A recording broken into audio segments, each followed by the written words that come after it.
Welcome to the Think Like a Champion podcast, the podcast where we reveal the mental strategies of elite performers so you can apply them to your own life and raise your game.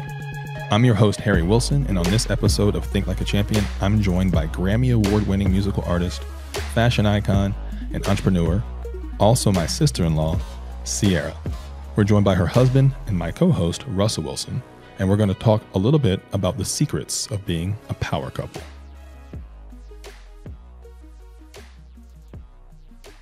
Ciara and Russell, thank you for joining me. Always a pleasure to sit down with family and discuss a few topics with you both. We don't get a chance to do it a ton, so it's just nice to get the time. Excited. Yeah, we're excited to be on here with you, man. Obviously, what a pleasure it is. Obviously, C's got so many amazing things going on.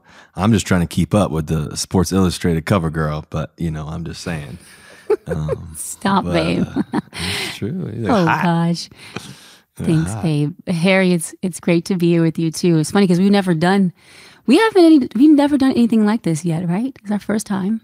I don't think we've done any interviews. No, this is cool. And so I get the pleasure of kind of doing the interviewing, really. But this will be just discussion and time together. So, I mean, it's, family is like super important to the Wilsons, right? I know it's important to the Harrises. Ciara, when you were growing up, but you guys both have demanding day jobs, right? Where do you even start with priorities? Like, how do you even begin to stack, like, what's most important and how do you think about it? And Ciara, maybe I'll start with you, ladies first. Yeah, no, I mean, I think what came to my mind is, like you said, you talked about priorities. You got to know your priorities, but also for me, it's like the buckets of life. Like, there's my key buckets in my life that are the most important to me. And I also believe in doing the things that you can manage. So the reality is my first bucket is my family. My family is key for me. And then obviously in work, I want to be incredibly successful. So you got to eliminate those things that, don't really move the needle, as I like to say. So you got to have the process of elimination, but also too, know what you can handle and know your buckets of life. And for me, I know my order, I guess I can say. And for me, those are my buckets of life. It's Russ and I, it's our family, and the key things that I have that I've chosen to put on my plate and work. And all of it's pretty manageable because, again, I'm doing what I love doing. And that's my only focus. I don't have time to spend it in too many other places because I'm truly dedicated to each of those buckets. So, that's what I would say. That makes sense. Russ? Yeah, but I think also, too, what's so important is we put God at the center of everything. And I know when we were in Seychelles and we got engaged, I remember sitting on the sandy white beaches of Honeymoon Beach. I remember saying, and I was talking and just saying, hey, listen, the only thing I care about is if we put God at the center of everything we do. And if we do that, we'll be forever. And I asked her, can we do that? And she said, yeah, let's do it. So, we've been rocking ever since. I think it's been amazing, just the journey. But I think also, too, her mentality, my mentality, they marry up. We always said that when we first met, we want to be equally yoked. We want to be able to share the same thoughts around business and ideas around that. We want to be able to do that together. I would say that the coolest part about our marriage, besides just, living life and doing everything together, one of the coolest parts is the idea that we get to do a lot of business together, man. We got the House of LR&C together. We get to do Goodman Brand, Lita, Human Nation. She's a badass CEO running the thing. I mean, she can do it all. But I think that the other final part of it too is we just share the same vision. We're able to communicate, and I think that's how we are able to keep our priorities in line. Yeah, our friend Trev used to always say, "Do simple better," right? And I think, it applies in a lot of different areas of life. I'm a subscriber to that, really applying in partnerships and in marriage, partnerships, not just marriages, but business relationships, friendships, but in marriage particularly, doing simple better. And so tell me about how you guys try to focus on doing simple better together and also individually. When you're doing simple better, you're feeding your soul. Sometimes you're so focused on where you want to get to in the big parts of life, but it's the small things that really matter, to get you there. And so I think that when you do the resetting you need to do, when you divided attention, and your family time and your dating time. Like when Russ and I go together and we really like commit, no cell phones, we're going to focus on each other. We're going to maximize our dating time together. It's game changing. You feel fulfilled. You feel like, okay, I'm doing something, spending time with our kids. Like I really believe that family time is also a vitamin, that you need. Like, so just being able to be committed to all of those things and making a true effort is game changing. Like when that day comes, you can't take any of the tangible things with you. The times that we get to spend with each other is way more valuable than anything tangible. So I do personally believe that when you do make that intentional effort to feed your soul, like on a foundational level, and like really mastering simplicity. I always say don't complicate the simple either. If you keep it simple, sometimes it really, in most cases, it really is the best way. But, that's what I would say, on my side. I think also too, the idea of doing simple better is having a plan. We try to plan things out when we can, and we're also willing to adjust when we need to. And I think one of the things, for example, doing simple better is, I think marriages a lot of times they lose their spice, they lose their juice, their energy, And for us, when we first got together, we said, hey, let's make sure we do our date nights every Friday. So we have our date nights every Friday, and we keep it entertaining. Some days we go somewhere, travel somewhere. Some other days it may be just at home and doing something romantic. Other days, we find something fun to do. But I think that's really critical in doing simple better. And I think the other part of simple and marriage in particular is how do we align our dreams but also keep each other driven? And I think one of the key parts of that is communication. Just communicate and just do that really, really well. The simple idea of just praying every day. If we're going to keep God at the center of our marriage, we got to pray every day together. So that's a part of it. No, I love that. So you mentioned like at the top of the episode, kind of the process of elimination. Sometimes just like it's what you don't do. It's what you kind of remove relative to, stacking priorities. I kind of wanted to ask you, like, what are some of the simple things that are non-negotiable? You ain't giving it up, right? Like this is non-negotiable. This is something that is going to be a part of my daily, weekly, routine. What's there for you in that regard? Well, I'd say for starters, praying, like Russ, mentioned, we pray every day. Even when we're apart from each other, we'll send each other a voice memo of a prayer or, quickly do a FaceTime to do that or a call to do that. And that's like a must. Because for me, that's like where you get to kind of center things as best as you can, especially when it's chaotic. Like prayer calms me down personally. So I'd say that's kind of, requisite for me every day. I think having time with Russ, like as he talked about our date nights, like sometimes we miss a date night because my schedule sends me way more over the place than his does. But I make sure she makes it up though. Yeah, but we both do. He's so silly, babe. We both do, though. It's that, again, that intentional effort and that balance is key for us because our worlds do run really wild sometimes. So it's kind of like, again, those buckets, like I'm giving 100% to each of those buckets in my life. So you make it happen, But I would say the time for Russ and I, whether it's just being able to drop my kids off to school or doing book reading at bedtime because my schedule is crazy, like those are key things that I have to do. Yeah, Russ, when you have all these big projects you're working on, right? Big projects, big endeavors, partnerships, endorsements, all these different things. And I mean, that's at a really high level. How do you maintain a level of minimizing being competitors as a husband and wife, as a spouse, as partners? First of all, I think we may be competing against time, but we're never competing against each other. I think the other part of it too is, for me in particular, I celebrate C, man. I want her to win. What's that song? All I do is win. That's all she does is win. So for me, I love seeing people win. I love more than anything else in the world, is seeing my wife win and seeing Ciara just glow and show out. SI Cover Girl, she's got songs coming out. She's got a whole bunch of stuff going on. She's got business.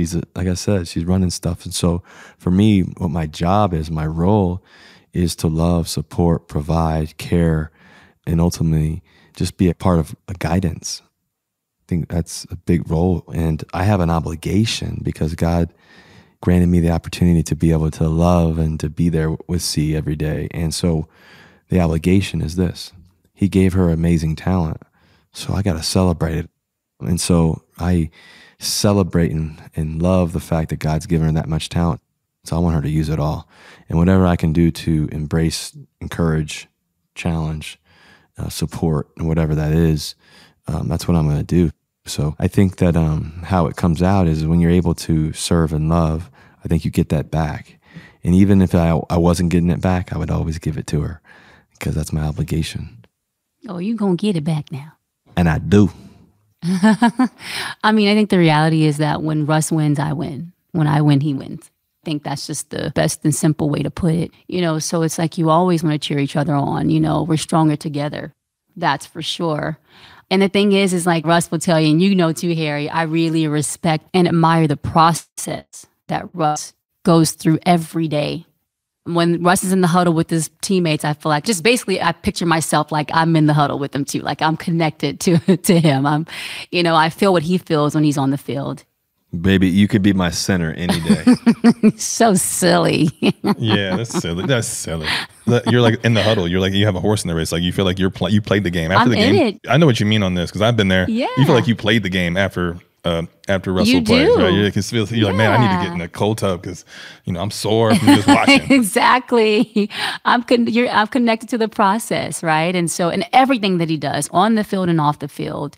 And honestly, it fills my cup, like family and obviously just seeing him be successful and do all the cool things he gets to do. Like sometimes I just sit there in admiration, or I'm like, obviously we have 3 kids, but our 3 babies, he's my biggest baby of all, So I always watch him proudly and I get inspired from him, just to be honest. And I think that's a beautiful thing. I think that inspiration is what makes me better. I'm a better woman because of him. I know that for sure. I know who I'm continually evolving into every day. And I know that it's because of the man that's by my side. So, when I win, he wins. When he wins, I win. I think that's the best way to put it. I love it. You mentioned the 3 babies, the 3 kids.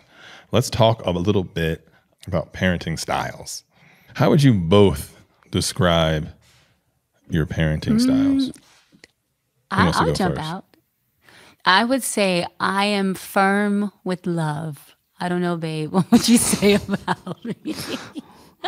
First of all, I would say I love firmly. She loves gently. That's good. That was good. I like how you said that. I love firmly. I love firmly. Are you the she loves bad gently. cop? Are you bad cop? She's good cop? I'm always good cop. I'm never bad cop unless I need to be.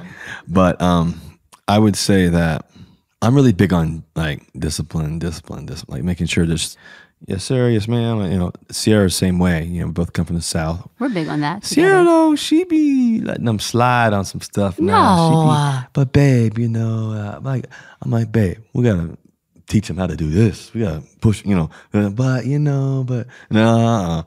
So, but the good thing about C is all things. But one of the cool things about C is she's super competitive. So when we go to like the Little League game, she's that crazy mama. She that mama like, they need to put my son in the game, or they need to sit on the bench or whatever it is. Like, so she's like super competitive. Meanwhile, Sienna, she's over there competitive as can be too. And she's over there watching Future. She's cheering them on. So my 2 girls in my life, and Ciara and Sienna, I mean, they are something else. But yeah, I mean, I think we'd be giving you a lot. Yeah, but I think that Ciara gives a lot, and I give a little, and I give a lot when I need to. Do the styles ever conflict? Do the styles ever conflict? Man, we had this one argument one time. Really, it was about time, and we were just trying to figure out how to. We don't argue it very hardly ever. Like when I say ever, I mean like we've been together 7 years, and we've probably had 3 arguments. I would say. Maybe 4. No, it's land. Maybe 4, but not 3.5. But we had this one where basically we disagreed on one thing for the kids, and she had one thought, I had another thought, timing, our timings together, this and that. And I think how we figuring it out is, you know what, baby, you are right. Because she is right. That's smart. That's smart. Just you're right. You are right. Nod your head. Move on to the next topic. Oh, you guys are funny. After a while, because like I don't want to get the cold treatment when it's like 11:30 at night and get the cold shoulder. So I'm like, you know what, you're right, baby. You know what, I'll fix that. Consider it done. So that's what I did, and then I did what she wanted me to do. Well, here's the cool thing about the fam. Your fam is, you're an awesome blended family, and there are so many families structured in and around, similar to yours. And for those in the audience listening that really are looking for some real tactical and applicable advice, what advice would you give mothers or fathers who are blending a loving blended family, on how to really make sure that you're getting the best fruit from that tree? I think it starts with love. You got to love fully. And that's who Russ has been from day one, just always love. And I think that what's important, something that came to my mind is, we're both big on love, but something that came to my mind was that I think it's important that you empower each other as parents in your family. I love letting Russ be dad. Like, I love letting him I think it's important that I really encourage and celebrate and respect and uplift his voice as the man of the house. Because I know, like, especially with having boys, right? Like, even watching Future grow up, or, and seeing how, like, when Russ goes out and he's literally, I swear, when Russ gets on the field and starts working through the swings with Future after baseball, like the difference that happens from when he was just, running around with his teammates, and then that level of seriousness, to see that, is beautiful, is powerful. And it makes me look forward to seeing, like, what is Wynn going to do? Like, I can't wait to see him rolling with both of the boys. But I say all that to say it starts with love. You got to love fully. I think the most beautiful thing is seeing how all of our kids love each other, and that's all they know. When Future looks up at Ciara looks at Future, or Wynn looks up to Future, or, and Ciara, like, all they know is we love each other. Like, you're my brother, you're my sister, I love you so much. And they do fight like cats and dogs sometimes, but it's love. Yeah, I think also, too, I think for me and C is, it's one thing to be a blended family, it's another thing to be a blended family publicly, too. And so that's an interesting dynamic in itself. But we take that part away. Meaning we don't really focus on that. And when we're with family time, for example, people may come up and, hey, can we get pictures or this or that? And say, yeah, it's family time. Other examples may be, just the ability to know that we just want to be mom and dad and raise our kids to be the best versions of them and whatever they're going to be. And always giving them the best opportunity to grow and learn and to be as talented as they can, And so what's cool about it is I think that, being a stepdad, and, learning that, when I and see, I don't know if you remember this or not, but I know when we first started hanging, and we hung very quickly, the first day, I think we fell in love, and I know we did. But what was so amazing about that first day and then second day, third day. I remember the second day we went to the San Diego Zoo, for example, and all those days I told you no matter what, that I felt like I had an obligation to help you and to help you raise, even though you didn't need help because you're Wonder Woman. But in the day, I felt like it was part of God's gift to me, to be able to help raise a beautiful child like Future and how brilliant and amazing he is. And that was an amazing gift from God to be able to do that with you. And what it's taught me is it's taught me how to really love. Because even though it may not be biologically, the child may not be biologically yours, for anybody who is a stepmom or stepdad or whatever, it's like, what a gift to just influence and impact and raise a child. So that's been an amazing experience for me. It's really taught me how to love. And then I get to love an amazing mom and Ciara, so it makes it that much easier. So I think that's a key part of it. And, I want our kids to grow up, take risks, be challenged, to be encouraged, to be uplifted, to know who Jesus is, to know what's important in the world. we play fun games with Future and Ciara. They got to pay taxes and tithes. I gave them a little inheritance. I said, hey, we're going to get Future. He said, what's taxes, Dad? I said, well, I'm going to teach you. So I said, all right, I'm going to give you $100 as part of your inheritance. He's like, $100? He was all excited. And then I said, once I gave him the $100, I said, okay, I took it right back from him. I said, you're going to pay taxes on that. He said, what's taxes? I started explaining to him. I said, well, we have to pay 40% roughly taxes. Okay? You're going to pay 10% in taxes. He was like, but Dad, I said, well, that's the way of the world. You want to learn how to run business and do stuff. All right, you get 10 taxes. Now you got to pay your tithes. So how much you have left over? He was like, well, you're doing the math. And now it's making him do math and everything else, which is so good because he's so good at it and so smart. So now he's like, okay, I got to give you $20 then, Dad. So I said, how much you have left over? 80. I said, okay, yeah. Get used to it. So next time you got to work for it, though. Now you got to do chores. So where's those taxes going? To you, Uncle Sam? You the government? Hey, listen, man.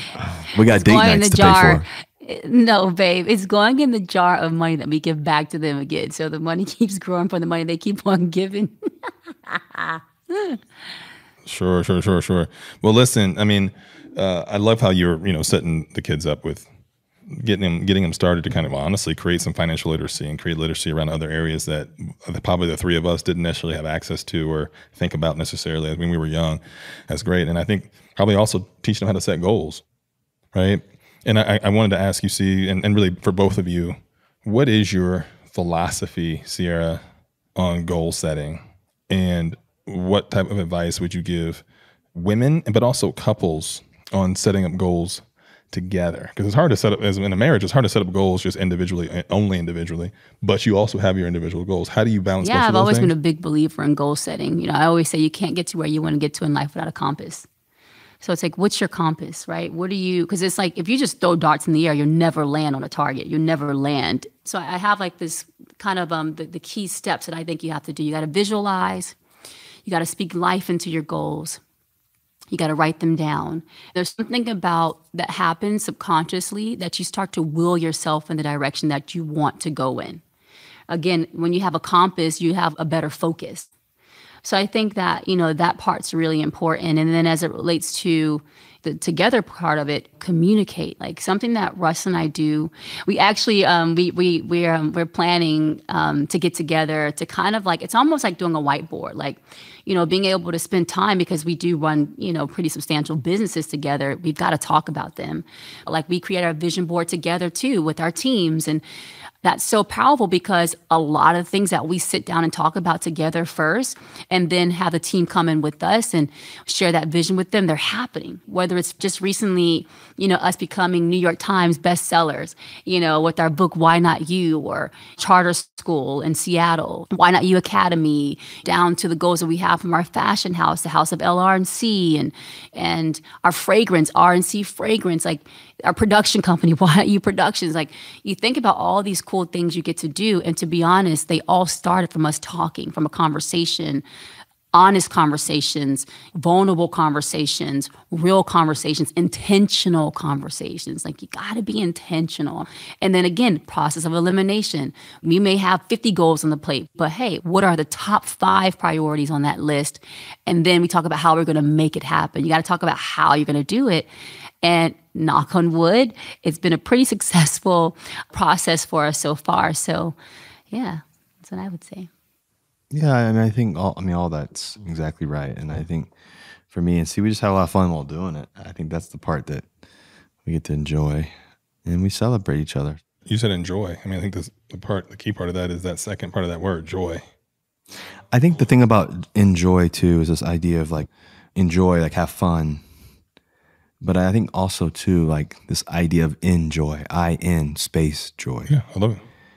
Like literally like live in joy, like living in this space of just gratitude and understanding what God's given us. So we definitely enjoy, but we also live in joy. And I think that's the you can't take it for granted, right? Because I mean, I think that my guess, and it's really not a guess, I think I know the answer to this, but have you ever been in a relationship where you're not equally yoked? You mentioned equally yoked earlier, or where the goals aren't aligned, right? And obviously for our audience, I mean, there's going to be almost everybody can raise their hand and say, yeah, at one point, at one point, I was in one of those. What would you, and there's people that are right now in a relationship, a partnership, might not even be a marriage, right? It could be, again, a business relationship, it could be just a friendship where they're not equally yoked, right? What would you tell them, and where do they go from there? Go, leave. I would say, get out, get out. Literally in my mind, I was like, get out. I mean, don't waste your time, man. Don't waste your time, and don't let someone else waste your time.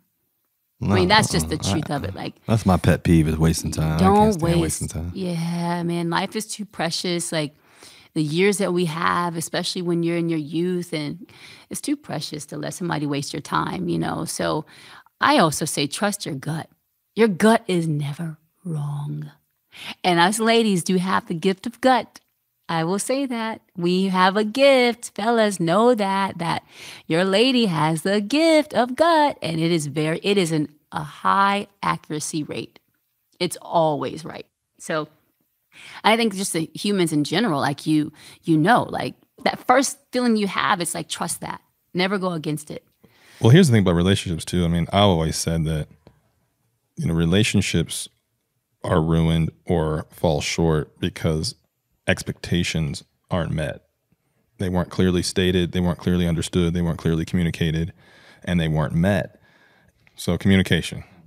What have you learned from Ciara on the topic of communication? And C, what's something you learned from Russ? The one virtue I admire the most about Ciara is her patience. When I communicate in 2-minute drill form. Hey, we're doing this, we're going here, we're going there, we're going there, and let's go run the post on the right, and let's do this, and hey, let's run the good cross, boom, hey, let's go next play, hey, let's boom, boom, boom, boom, boom, boom. And that's always kind of been my 2-minute drill, and I think that's why I'm about halfway decent at a 2-minute drill, because I live in it all the time. But also, too, to be where my feet are and to just take every moment in. That ability, I think, to have patience is what Ciara's amazing virtue is. And so I've learned that about communication. You know, the ability to slow down, the ability to take in, the ability to receive, the ability to give, the ability just to sit still. You know, and Ciara doesn't sit still much, but she's able to sit still when she needs to, and when she wants to too. So I think that's the best thing I've learned. What I love, and sometimes it drives me crazy, but Russ says what he truly feels. And I appreciate it though. And I think that, you know, what I would say is that sometimes something may come off hard, but you learn in the process. Like, you got to say what you really feel. And I think Russ has helped me with getting better with that. Sometimes you try to like dance around what you want to say. You know, you don't want to really step on someone's toes, but the best comes from when you are truly vulnerable and you share your honest thoughts. Like, I feel like I know him so well because he's shared with me what he really feels. And the more that I know, the better I can be, you know? So I would say, I think just being able to have that level of communication is huge. And I think it's also, you know, on the best friend side of life, you know, like you become even better friends, like even more best friends when you have that type of relationship or level of communication. And so what starts to happen is that you feel like you have the safest place because you guys create that space and you create that opportunity. What I love about you, babe, is that I know there's nothing I can't come to you about. Like, even in the funkiest moment, that you're not going to sit and listen to or try to find an answer for if you don't know, or you're going to have the right answer. And the greatest thing is that you really are going to come from a place of love. You know, as we end this episode, if you could go back in time and give yourself one piece of relationship advice that you know now, but wish you had known sooner, what would that advice be? And Russ, I'm giving you the same question after C. I would say, don't ignore the signs. Don't ignore the signs. Yeah, I think it's that simple. Sometimes you know better, but then you psychologically think things will be different than what you know. Like we say, like when you know, you know. So again, it goes back to what I talked about, trusting your gut. You know, the first answer is pretty much always right when you're thinking in a sound place and processing, you know, and just like really be patient. Be really, really, truly be intentional. See, I had an old like manager, that I reported to, and I was hiring people, and when he was training me on hiring, he said, don't ignore the signs. He said a leopard never changes his spots. And I was like, that's deep. And I still think about that today. Like whenever somebody gives me that first sign, I trust them the first time. First sign, Harry, it's so true. Now, listen, first impressions can be what they are, but when you get those things consistently, like you have to trust that. Don't ignore it. Yeah, exactly. Yeah, it's so good. Well, if I could go back in time and give myself advice, I would say exactly what you guys said. You got to be equally yoked. Business, ideas, romanticism, relationships, beliefs, morals, parenthood, mindsets. Equally yoked. You can't fix people. You can challenge and encourage people and take them there and guide them and love them up. But understand, you're not going to be able to fix people. You can help people. You can pray for people. You can believe in people. But they got to be willing to fix themselves. Yeah. Okay. That's a good place to drop the mic. Good stuff. See, thanks for joining your guys here. Just a pleasure to get some knowledge from you and spend some time. And obviously for the both of you, it's just cool to watch your relationship continue to grow and blossom, and admire it from afar and close up, both together. And we thank the audience for listening to the Think Like a Champion podcast with our guest, Ciara, my co-host, Russell Wilson. I hope that we left you with some empowering advice that'll help you excel in your relationships and accept all the opportunities that are coming your way. And remember, you don't have to be sick to get better.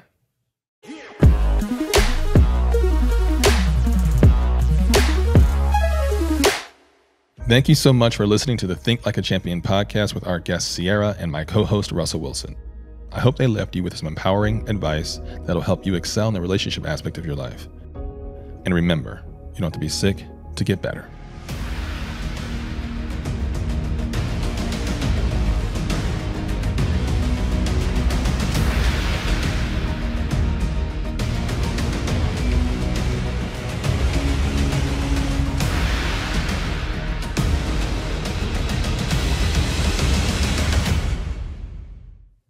This has been an Audible original, produced by Audible Originals and Limitless Minds. Created and hosted by Russell Wilson, Trevor Moawad, and Harry Wilson. Executive producers, Rose Hilliard, Chris Sacco, Trevor Moawad, Russell Wilson, Harry Wilson, and DJ Eidson. Coordinating producers, Daniel Mogg, West to East. Casting by Jen Aiello. Edited, mixed, and mastered by Frank Village Studios. Acquisition and development, Stella McGrotha. Head of Audible Studios, Zola Mashariki. Head of production at Audible Studios, Mike Charzik. Copyright 2022 by Limitless Minds. Sound recording copyright 2022 by Audible Originals, LLC.